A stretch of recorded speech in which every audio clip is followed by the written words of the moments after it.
नमस्कार, मैं हूं राम किंकर सिंह। दिल्ली तक की खास पेशकश में आपका स्वागत है। जिस साथी के जरिए वीडियो बन रहा है वो बहुत ही सीनियर कैमरामैन नासिर खान है और जाहिर तौर पर अगले 10 मिनट तक आपके साथ जुड़े रहेंगे और एक खास मुद्दा लेकर आपके सामने हाजिर हुआ हूं जो समाज को सोचने पर मजबूर करता है। और जब आप ये वीडियो अंत तक देखेंगे तो आपको भी एक सवाल उठेगा कि ये कितना सही है, कितना गलत है। ये सोचने की जिम्मेदारी मैं आपके ऊपर छोड़ रहा हूं कि आप सोचिएगा और अगर आपको लगे कि इसका जवाब आ गया है तो जाहिर तौर पर कमेंट करके आप बता सकते हैं। सवाल यही है कि एक शख्स जो कि रेप का आरोपी है, अगर उसकी जमानत की सुनवाई होती है, जमानत की सुनवाई पर अभी बातचीत बहस मुबाहिसा चल ही रहा होता है कि अचानक से जो डिफेंस का वकील कामयाब ये सोचता है कि अब जमानत मिल ही जाएगी, वहीं प्रोसिक्यूशन एक पोस्टर दिखा देता है जज को और पोस्टर में साफ लिखा हुआ था भैया इज बैक। ये भैया वही शख्स था जो कि रेप का आरोपी था और जमानत पर सुनवाई होनी थी। इससे पहले कि सुनवाई पूरी हो पाती ये पोस्टर आया। अब पोस्टर से क्या संदेश गया?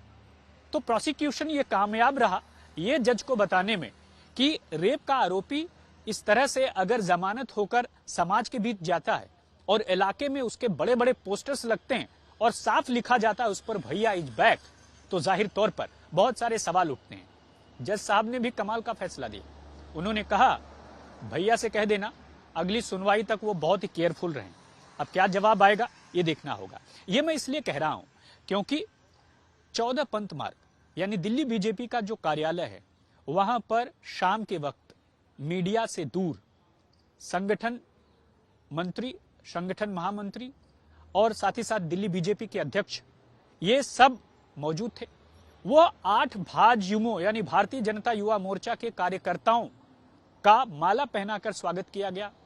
उनके इस एक्ट को हीरोइक एक्ट कहा गया, यानी कुछ ऐसा जो कि वो बहुत बड़ा काम करके आए हैं। और वो आए कैसे थे?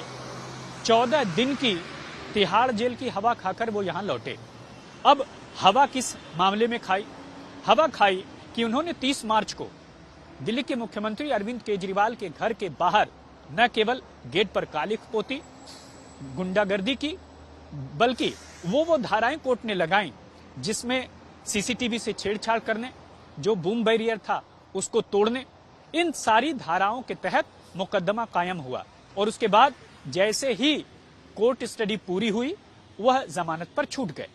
लेकिन सवाल यही है कि जब वो वापस आए तो दिल्ली बीजेपी में उनको माला पहनाकर सम्मान करना वो कितना जायज है।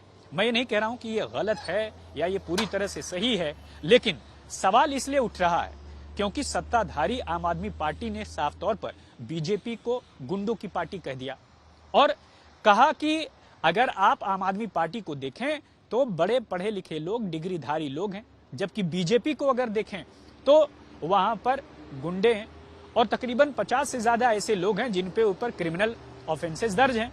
लेकिन सबसे खास बात यही है कि अकेली बीजेपी ही ऐसी पार्टी नहीं है। अगर आप तमाम पार्टियों को देखें तो वहां पर यह देखा जाएगा कि बहुत सारे ऐसे लोग हैं जो कि क्रिमिनल बैकग्राउंड के रहे हैं, बावजूद इसके पॉलिटिकल पार्टियां हिचकती नहीं हैं उन्हें टिकट देने में और उन्हें जनता के बीच उतारने में। और कमाल देखिए कि होता भी ऐसा है कि अगर उन्हें टिकट मिल जाता है तो जीतते भी हैं, जिनकी छवि दबंग होती है, जिनकी छवि आपराधिक होती है। अब सवाल यह है कि अगर सीएम के घर पे तोड़फोड़ का कोई आरोपी, खासकर 8 आरोपी मुलजिम, अगर वह बीजेपी दफ्तर आते हैं, उनका इस तरह से स्वागत किया जाता है, तो क्या उन्हें गुंडे कहना सही है? ये सवाल आम आदमी पार्टी पूछ रही। दिल्ली बीजेपी ने इस पर पलटवार करते हुए कहा है कि सबसे पहले वो अपने अंदर झांकें और जिनके घर शीशे के बने होते हैं वो दूसरे पर पत्थर नहीं मारा करते, वो ले गए बैकग्राउंड में। दिल्ली बीजेपी के अध्यक्ष आदेश गुप्ता ने साफ तौर पर गिनाया, जब चीफ सेक्रेटरी को सीएम ने अंदर बुलाया मीटिंग के लिए, उस दौरान जो विधायक थे, संवैधानिक पद पर बैठे हुए लोग थे, उन्होंने उनके साथ मारपीट की। क्या वो गुंडे नहीं थे?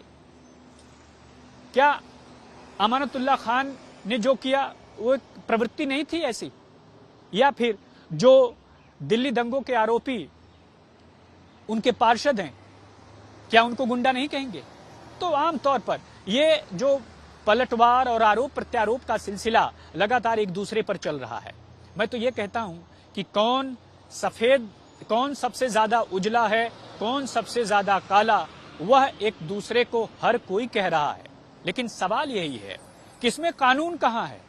कानून ने अपना काम किया, कानून के तहत वो गए जेल में, कानून के तहत ही अपने अधिकारों का प्रयोग करके वो जेल से बाहर आए। लेकिन जब समाज में वो आते हैं, इस कानून की दृष्टि में ये एक ऐसी घटना है जिसमें सीएम आवास पर जो है उन्होंने तोड़फोड़ की। लेकिन समाज में जो संदेश जा रहा है वो ये कि अगर अब विरोधी पार्टी के किसी सीएम के घर पर इस तरह का कोई बलवा या किसी तरह की अगर चीजें होती हैं तो जाहिर तौर पर उनकी पार्टी में उनको सम्मानित ओहदा दिया जाता है। हालांकि अंदर खाने बहुत ऐसे लोग हैं जो कि उस समय जब 30 मार्च को ये कृत्य किया गया था केजरीवाल के घर पर, मुख्यमंत्री आवास पर, तब बहुत सारे लोगों ने दबी जुबान में इसे नकारा भी था। सवाल यही है कि क्या कोई, हालांकि जो इनका जो आरोप है वह संगीन धाराओं में नहीं आता है और शायद यही वजह रही कि कोर्ट ने इन्हें जमानत दे दी।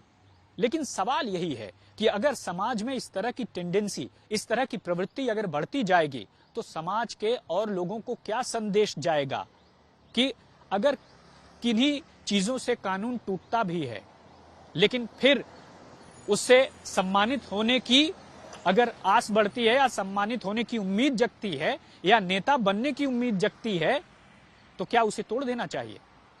इस सवाल का जवाब आप भी सोचिए और जानने और समझने की कोशिश करिए कि अगर इस तरह की चीजें बढ़ी तो क्या होगा। दूसरा, रेप का मसला जो आपने बताया, अगर कोई किसी की हत्या करके जमानत पर छूटकर बाहर आता है तो क्या उसे इस तरह का सम्मान देना चाहिए? क्या रेप का कोई आरोपी, कोई मुलजिम इस तरह के घटना को अंजाम देकर जेल से बाहर आ जाता है तो इसका स्वागत करना चाहिए? क्या किसी संवैधानिक संस्था को चोट पहुंचाने वाले किसी शख्स को कोई पार्टी अगर इस तरह से सम्मानित करती है तो क्या उसे सवाल नहीं पूछा जाना चाहिए? और अगर चाहे वो कोई भी पार्टी हो, अगर इस तरह की टेंडेंसी या इस तरह की प्रवृत्ति अगर बढ़ती रहे तो युवाओं के बीच में क्या संदेश जाएगा, आप खुद सोचिएगा। तो कैमरामैन नासिर के साथ मेरे इस खास एपिसोड में आज बस इतना ही। आप लगातार देखते रहिए दिल्ली तक। अगर आपको ये वीडियो पसंद आया तो लाइक कीजिएगा, कमेंट जरूर कीजिएगा। साथ ही ये जरूर बता सकते हैं कि आने वाले दिनों में आप किस सब्जेक्ट पर वीडियो चाहते हैं। हाँ, अगर ये आपको अच्छा लगा तो इस पर शेयर भी कीजिएगा ताकि और लोगों को ये वीडियो पहुंच सके और लोगों को इसका लाभ हो सके। तो मेरे साथ बस इतना ही। मुझे और नासिर खान को दीजिए इजाजत। धन्यवाद।